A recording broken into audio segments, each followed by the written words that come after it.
Good morning students. बेटा हम अब तक अपने केमिस्ट्री में 2 चैप्टर पढ़ चुके हैं इन वीडियो लेक्चर्स में। पहला था हमने जो पढ़ा था वो था केमिकल काइनेटिक्स और दूसरा हमने पढ़ा पॉलीमर। आई होप आपको वो थोड़े बहुत समझ आए होंगे। हम अपना नेक्स्ट चैप्टर पढ़ते हैं बेटा, दैट इज़ सरफेस केमिस्ट्री। तो सबसे पहले बात बेटा ये कि सरफेस केमिस्ट्री होती क्या है। क्या होती है बेटा? It is the branch of chemistry which deals with the nature of surface and changes occurring on the surface। बेटा सरफेस केमिस्ट्री वो होती है जो एक्चुअली नेचर ऑफ सरफेस को एक्सप्लेन करेगी और जो किसी भी एक सब्सटेंस के सरफेस के ऊपर जो जो आपके चेंजेस आकर होते हैं उनकी स्टडी हम लोग इस चैप्टर में करते हैं, है ना। Mainly this chemistry occurs with the surface of any substance, है ना। उस सरफेस के साथ उस सरफेस की हमें जानकारियाँ मिलेंगी और उसके ऊपर जो केमिकल चेंजेस होते हैं, जो भी चेंजेस होते हैं, हम उनके बारे में स्टडी करेंगे।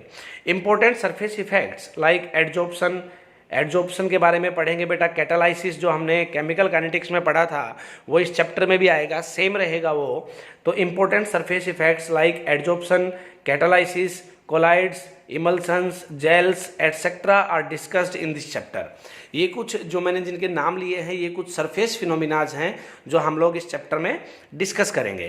तो बेटा एक एक करके हम डिस्कस करना स्टार्ट करते हैं। सबसे पहले है हमारे पास एडजॉर्प्शन। एडजॉर्प्शन और एब्जॉर्प्शन का जो बेसिक डेफिनेशन है वो, या जो इसका मतलब है, आई होप आप सबको पता ही होगा पहले से, क्योंकि 11th में हमने थोड़ा बहुत इसको डिस्कस किया था। आपको पता है कि एडजॉर्प्शन क्या होता है बेटा? एक सरफेस फिनोमिना है ना।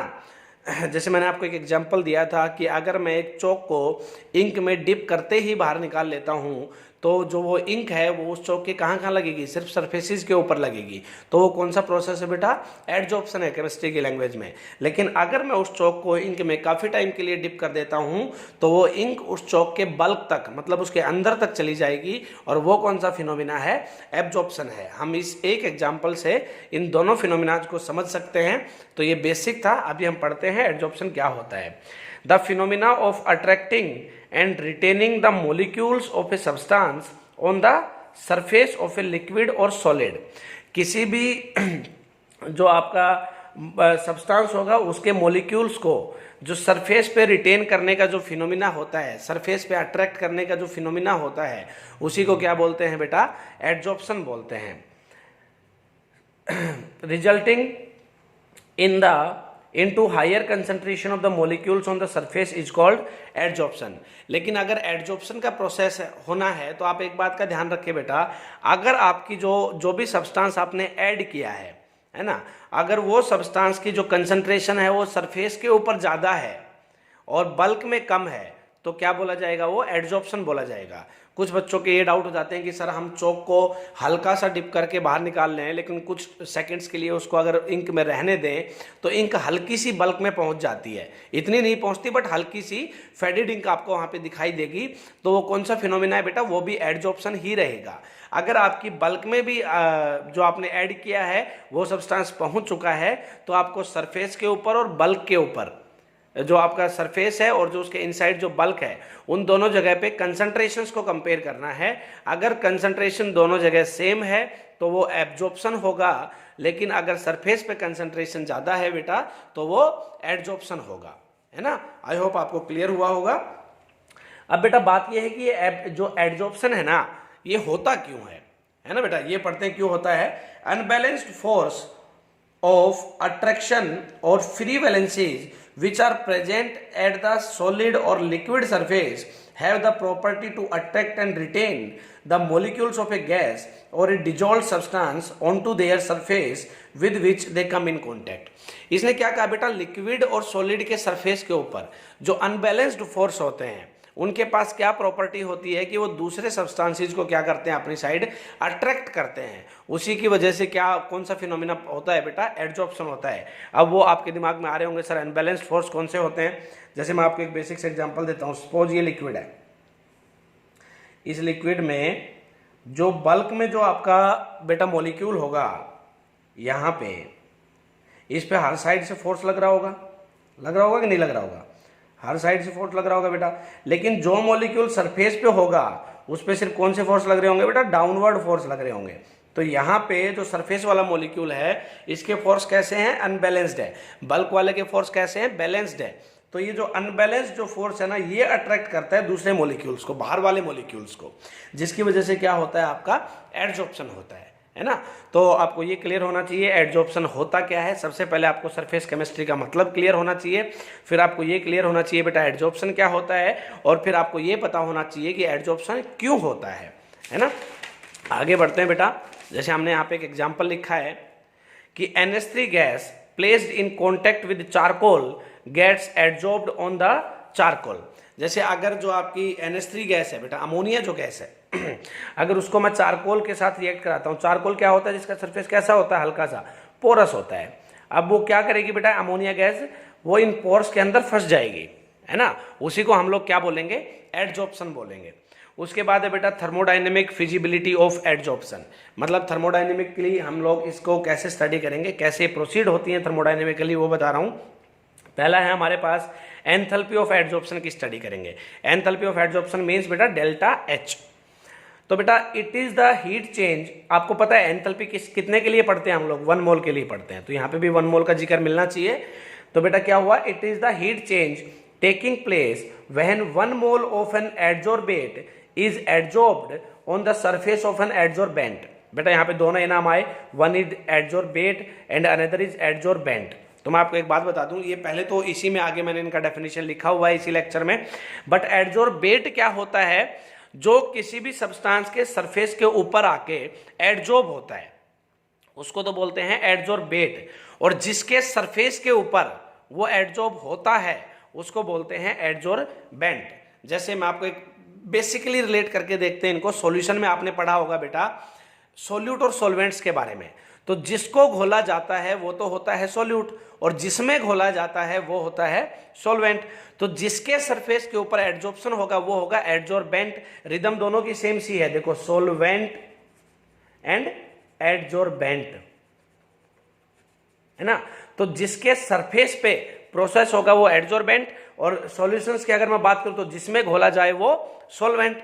तो बेटा एडजॉर्बेंट क्या है, आपका सॉल्वेंट की तरह ही है। हम सॉल्वेंट नहीं कह सकते बट सॉल्वेंट की तरह ही है, याद करने के लिए। अब जैसे मैंने आपको ये चारकोल का और अमोनिया का जो एग्जांपल दिया था, इसमें अमोनिया क्या है, एडजॉर्बेट है ना, और चारकोल क्या है, एडजॉर्बेंट है, क्योंकि चारकोल के सरफेस के ऊपर ये एडजॉर्प्शन हो रहा है। तो बेटा इसने कहा है कि जब 1 मोल आपका एडजॉर्बेट ऐड कराया जाता है एडजॉर्बेंट के सरफेस पे, उस टाइम जो हीट रिलीज होती है उसी को क्या बोलते हैं, एंथैल्पी ऑफ एडजॉर्प्शन बोलते हैं। It is negative for most of the cases, है ना बेटा। ये मोस्ट ऑफ द केसेस के लिए क्या होती है, नेगेटिव होती है। और नेगेटिव होगी तब आपकी प्रोसेस एक्सोथर्मिक होगी कि एंडोथर्मिक होगी, ये सब हमने 11th की थर्मोडायनेमिक्स में पढ़ा था। तो बेटा मोस्ट ऑफ द केसेस में ये नेगेटिव होती है because of attractive force between adsorbate and adsorbent. क्यों होती है बेटा नेगेटिव, नेगेटिव इसलिए होती है क्योंकि एडजॉर्बेट और एडजॉर्बेंट के बीच में कौन सा फोर्स होता है, अट्रैक्टिव फोर्स होता है ना। तो अट्रैक्टिव फोर्स होगा तो एनर्जी रिलीज होगी कि एडजॉर्ब होगी, उन चीज़ों को हमें देखना है। और जब एनर्जी रिलीज और एडजॉर्ब होगी, रिलीज होगी या फिर एब्जॉर्ब होगी, तो उस टाइम आपका एक्सोथर्मिक रिएक्शन होगा कि एंडोथर्मिक रिएक्शंस होगा। ये सब आपको रिलेट करके देखना है ना। ये सब आप 11th में पढ़ चुके हैं, तो मैं यहाँ पे बार बार एक्सप्लेन नहीं करूँगा, है ना, ताकि आप लोग उस चीज़ को रिलेट करें। उन पीछे के चैप्टर्स में भी डेल्टा एच कब पॉजिटिव होता है कब नेगेटिव होता है उनको देखें। अब बेटा नेक्स्ट क्या है, but a few exceptions are there. इसने कहा है कि ऑलमोस्ट केसेज में नेगेटिव होती है। आपको काफी बुक में ये लिखा मिलेगा कि बेटा ऑलवेज नेगेटिव होती है, वो चीज़ गलत है, क्योंकि ये मोस्ट ऑफ द केसेज में नेगेटिव होती है। But a few exceptions are there for which delta H is positive. कुछ ऐसे हमारे पास एग्जांपल्स हैं जिनके लिए डेल्टा एच पॉजिटिव होती है। For example adsorption of highly hydrated salts on the surface of a solid. Highly hydrated salts जो होते हैं, मतलब जो पहले से ही हाइड्रेटेड होते हैं, उनको अगर मैं एडजॉर्ब कराऊं किसके सरफेस पे, सॉलिड पे, वो क्या होगी, उसमें जो डेल्टा एच होगी वो क्या होगी बेटा, पॉजिटिव होगी। And adsorption of H2 on the surface of glass, है ना। एडजॉर्प्शन ऑफ H2, जब मैं H2 का एडजॉर्प्शन कराऊंगा किसी भी सरफेस के ऊपर, तब भी आपकी जो प्रोसेस होगी वो क्या होगी, उसमें जो डेल्टा एच रिलीज होगी वो पॉजिटिव होगी। इनकी क्या वजह है, क्योंकि मैं आपको एक बेसिक से एग्जांपल देके समझाता हूँ कि जब मैं H2 का एडजॉर्ब कराऊंगा ना बेटा, तो वहां पे रिएक्शन कुछ इस तरह से होगी, H2 डिसोसिएट होगा 2H में, है ना। यहाँ पे बॉन्ड टूट रहे हैं, बोन टूट रहे हैं तो एनर्जी की क्या होगी, रिक्वायरमेंट होगी। तो उस चीज़ से आप देख सकते हो कि एंडोथर्मिक होगी कि एक्सोथर्मिक होगी, तो डेल्टा एच क्या होगी। इन चीज़ों का आप इजीली क्या कर सकते हो बेटा, रिलेट कर सकते हो। उसके बाद है बेटा एंट्रोपी ऑफ एडजॉर्प्शन, ये क्या होती है। इन जनरल देर एंट्रोपी आपको पता ही होगा बेटा क्या होती है entropy, degree of randomness, degree of freedom. मैंने आपको ये बात पहले भी कही थी कि 12th की केमिस्ट्री को अच्छे से समझने के लिए आपको 11th की केमिस्ट्री की बेसिक तो आनी चाहिए, बेसिक टर्म्स तो आपको पता ही होनी चाहिए बेटा। अगर बिल्कुल भी नहीं आती है तो समस्या हो जाएगी, है ना। तो और अभी भी अपने जितने भी आगे चैप्टर्स बचे हैं वो लगभग थ्योरेटिकल चैप्टर बचे हैं। जो फिजिकल केमिस्ट्री के जो चैप्टर्स थे, सॉल्यूशन था, इलेक्ट्रोकेमिस्ट्री था और केमिकल काइनेटिक्स था, वो हम पढ़ चुके हैं जिनमें न्यूमेरिकल्स थे। अब हमें सिर्फ कॉन्सेप्ट्स को समझना है। तो बेटा एंट्रोपी ऑफ एडजॉर्प्शन क्या होती है। In general there is decrease in entropy, है ना। In general there is decrease in entropy. Entropy क्या होती है, जब एडजॉर्प्शन होता है तब डिक्रीज होती है। आप वो बेसिकली ये हिसाब लगा सकते हैं कि जब किसी मैं गैस को सॉलिड के सरफेस के ऊपर एडजॉर्ब करा दूंगा तो सीधी सी बात है बेटा, अगर सॉलिड के सरफेस पे मैंने उसको एडजॉर्ब करा दिया तो क्या होगा, वो जकड़ी गई, मतलब उसकी जो डिग्री ऑफ फ्रीडम थी वो क्या हो गई, कम हो गई। तो क्या हो गया, एंट्रोपी डिक्रीज हो गई। Because the molecules of adsorbate are held on the surface of adsorbent, है ना, ये बात मैं आपको बताई अभी। But the entropy may be positive in some cases, लेकिन इसने कहा हर बार नेगेटिव नहीं होगी, हर बार डिक्रीज नहीं होगी, कुछ केसेज में पॉजिटिव भी हो सकती है। वो केसेज बेटा वही सेम एग्जांपल है यहाँ पे हम डिस्कस करेंगे, that is adsorption of H2 over glass. जैसे मैंने आपको बताया कि H2 का जब एडजॉर्प्शन कराते हैं तो रिएक्शन क्या होती है, वो 2H में टूटता है। अब पहले मॉलिक्यूल था, अब एटम्स बन चुके हैं, तो एंट्रोपी क्या हुई है बेटा, यहाँ पे इंक्रीज हुई है। इंक्रीज मीन्स पॉजिटिव हुई है। उसके बाद बेटा हम इस चैप्टर की कुछ बेसिक टर्म्स को डिस्कस करते हैं। बेसिक टर्म्स में सबसे पहले एडजॉर्प्शन तो हम कर ही चुके हैं, अब है हमारे पास एब्जॉर्प्शन। एडजॉर्प्शन तो क्या था बेटा, सरफेस फिनोमिना था, और एब्जॉर्प्शन मेरे पास यहाँ पे क्या है बेटा, बल्क फिनोमिना है ना। यहाँ पे आपका कोई भी जो सब्सटेंस होगा जिसके ऊपर हम ये प्रोसेस कराते हैं उसके बल्क तक आपका जो ऐड होने वाली चीज है वो जाएगी। When the molecules of a substance are uniformली distributed throughout the body, जब आपके जो सब मॉलिक्यूल्स हैं, जो सब्सटेंस के मॉलिक्यूल्स हैं, वो अगर यूनिफॉर्मली डिस्ट्रीब्यूट हो जाएं throughout the body of a solid और liquid, this phenomena is called absorption. For example, काफी देर के लिए आप चौक को इंक में छोड़ दो, वो सरफेस पे भी और इनसाइड भी, दोनों साइड उसकी कंसंट्रेशन क्या मिलेगी, सेम मिलेगी। तो मतलब क्या हुआ बेटा, एब्जॉर्प्शन हुआ, है ना। नेक्स्ट टर्म है हमारे पास बेटा डिजॉर्प्शन। डिजॉर्प्शन क्या है, जैसे उल्टा नाम से ही दिख रहा है मुझे, जब हमने एडजॉर्बेट और एडजॉर्बेंट को मिलाया था तो क्या हुआ था बेटा, एडजॉर्प्शन हुआ था। अगर अब आप एडजॉर्बेट और एडजॉर्बेंट को अलग अलग कर दोगे तो क्या हो जाएगा, डिजॉर्प्शन हो जाएगा। The removal of the adsorbed substances from the surface is called desorption. For example, अगर मैंने चारकोल के ऊपर अमोनिया को ऐड किया है तो आप हीट करके वापस से अमोनिया को क्या कर दो, बाहर निकाल दो, वो क्या हो जाएगा, डिजॉर्प्शन हो जाएगा। नेक्स्ट है बेटा हमारे पास सोप्शन।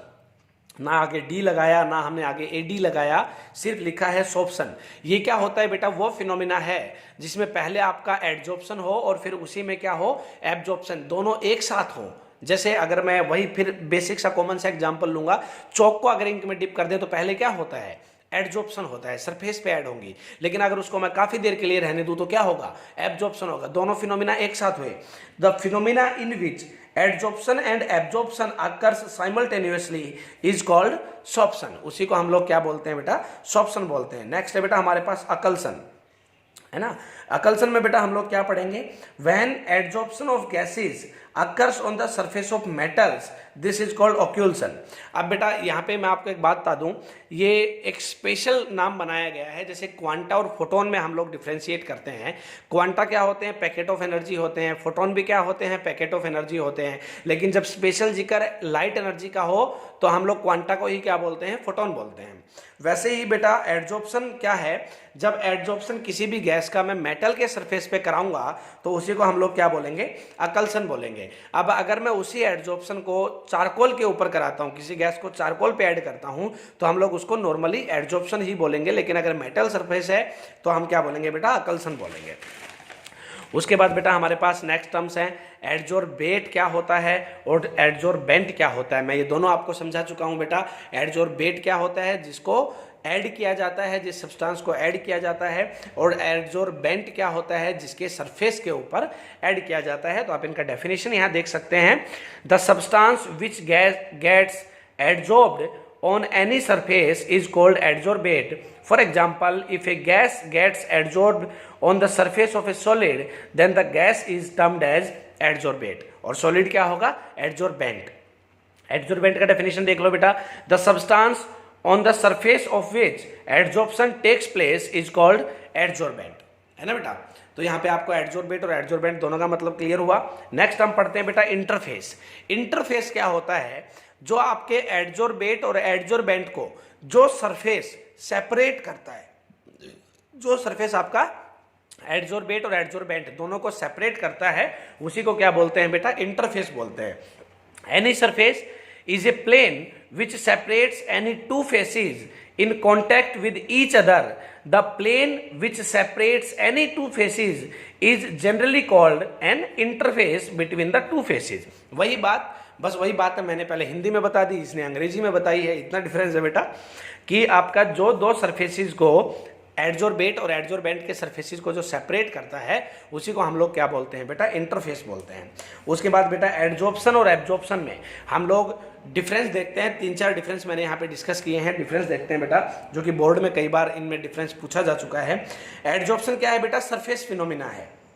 और एब्जॉर्प्शन क्या है बेटा? एक बल्क फिनोमिना है. और we can say concern with whole mass of the adsorbent, है ना. ये हम बोल सकते हैं बल्क फिनोमिना है. एडजॉर्प्शन आपका सरफेस फिनोमिना है. एडजॉर्प्शन क्या है बेटा? Substance is only retained on the surface. इसमें सब्सटेंस सिर्फ सरफेस के ऊपर रिटेन करता है. लेकिन एब्जॉर्प्शन में क्या होता है बेटा? Substance is uniformly distributed through out the body, है ना. लेकिन एब्जॉर्प्शन में सब्सटेंस जो है वो यूनिफॉर्मली डिस्ट्रीब्यूट होता है. एडजॉर्प्शन क्या है बेटा? It is rapid in beginning and slow down near the equilibrium. Adsorption क्या होता है बेटा? शुरुआत में तो रैपिड होता है, लेकिन इक्विलिब्रियम के पास जाके क्या हो जाता है? स्लो डाउन हो जाता है. लेकिन अगर एब्जॉर्प्शन जो है वो कॉन्स्टेंटली आपका चलता रहेगा, यूनिफॉर्म रेट से ये चलता रहता है. अगर मैं एग्जाम्पल की बात करूं बेटा, तो एडजॉर्प्शन का जो एग्जाम्पल है वो क्या होगा? NH3 एडजॉर्ब्ड bye charcoal. और बेटा एब्जॉर्प्शन क्या होगा? Water vapours absorbed by the anhydrous CaCl2. Anhydrous CaCl2 मैंने यहाँ पे एक सॉल्ट लिया है बेटा, कैल्शियम क्लोराइड का. एनहाइड्रस है मतलब उसमें वाटर नहीं है, और वाटर अगर हमने ऐड कर दिया तो वो क्या करेगा? उसको अपने बल्क में भी एब्जॉर्ब कर लेगा. मतलब थ्रू आउट द सब्सटेंस वो यूनिफॉर्मली एब्जॉर्ब होगा. तो हमने उसको क्या बोल दिया? एब्जॉर्प्शन बोल दिया. आई होप आपको ये डिफरेंस बेटा समझ आए होंगे. उसके बाद हम देखते हैं दो बेसिक्स, रिवर्सिबल और इरिवर्सिबल एडजॉर्प्शन क्या होते हैं. बेटा रिवर्सिबल जो आपका एडजॉर्प्शन है वो क्या होता है? जब हम एडजॉर्बेट, और रिवर्सिबल का मतलब आपको पता है ना, उल्टा कर देना. अब एडजॉर्प्शन में हमने क्या किया था? एडजॉर्बेट और एडजॉर्बेंट को मिलाया था. रिवर्सिबल में क्या करेंगे? इन दोनों को उल्टा कर देंगे. तो बेटा एडजॉर्बेट और एडजॉर्बेंट को जब हम इजीली सेपरेट कर पाएं किसी फिजिकल मेथड से, फॉर एग्जाम्पल हीट वगैरह करके, तो वो क्या होगा? आपका रिवर्सिबल एडजॉर्प्शन होगा. लेकिन अगर हम उनको इजीली सेपरेट ना कर पाए, मतलब हम उनको सेपरेट ही ना कर पाए बेटा, तो वो कौन सा एडजॉर्प्शन होगा? इरिवर्सिबल एडजॉर्प्शन होगा. उसके बाद जब हम इसके आगे और टाइप्स पढ़ेंगे, फिजिकल केमिकल एडजॉर्प्शन पढ़ेंगे, तब वहाँ पे आपको ये अच्छे से इनकी एक्सप्लेनेशन मिलेगी रिवर्सिबल और इरिवर्सिबल एडजॉर्प्शन की. अभी हम सिर्फ इस चैप्टर का इंट्रोडक्शन और बेसिक टर्म्स डिस्कस कर रहे हैं बेटा, तो आपको सिर्फ इनका रिवर्सिबल और इरिवर्सिबल एडजॉर्प्शन का मतलब पता होना चाहिए. उसके बाद बेटा मैंने यहाँ पे दो कैरेक्टरिस्टिक्स लिखी हैं. एडजॉर्प्शन की कैरेक्टरिस्टिक्स क्या होती हैं? It is a spontaneous process. बेटा एडजॉर्प्शन स्पॉन्टेनियस प्रोसेस है. स्पॉन्टेनियस का मतलब भी आप 11th में पढ़ के आए हो, तो आपको पता होना चाहिए बेटा एडजॉर्प्शन कैसा प्रोसेस आपका एक स्पॉन्टेनियस प्रोसेस है. दूसरा बेटा the phenomena of adsorption can occur at all surfaces. जो एडजॉर्प्शन का फिनोमिना है वो सभी सरफेसेस के ऊपर हो सकता है, बट वो थोड़ा सा पोरस होना चाहिए surface. And 5 type of interfaces can exist. ये कह रहा है 5 टाइप के मैं इंटरफेस बना सकता हूं. मतलब एडजॉर्बेट और एडजॉर्बेंट का कॉम्बिनेशन बताएगा. अब ये यहाँ पे आपको कौन कौन से, गैस सॉलिड, गैस को एडजॉर्ब करा सकते हैं सॉलिड पे, liquid solid, liquid liquid, solid solid and gas gas. ये 5 टाइप के इंटरफेस इसने पढ़े. तो बेटा कैरेक्टरिस्टिक्स में आप 2 पॉइंट ध्यान रखेंगे कि ये स्पॉन्टेनियस प्रोसेस होता है, और दूसरा है बेटा ये सब टाइप के सरफेसेस पे हो सकता है. और आपका जो सरफेस जितना ज़्यादा पोरस होगा बेटा, वो आपका एडजॉर्प्शन का रेट उतना ही क्या होगा? ज़्यादा होगा. तो ये कुछ बेसिक टर्म्स का डिस्कशन था बेटा इस चैप्टर में. है ना। आपको इस जितना भी मैंने पढ़ाया है इसके नोट्स आपको प्रोवाइड करा दी जाएंगे पीडीएफ की फॉर्म में। और आपको आज जो एक असाइनमेंट मिलेगा वो पॉलीमर्स के ऊपर मिलेगा बेटा, वो आपको अपनी कॉपी में करना है। एनसीईआरटी बेस्ड असाइनमेंट होगा वो आपको अपनी कॉपी में करना है बेटा। Thank you.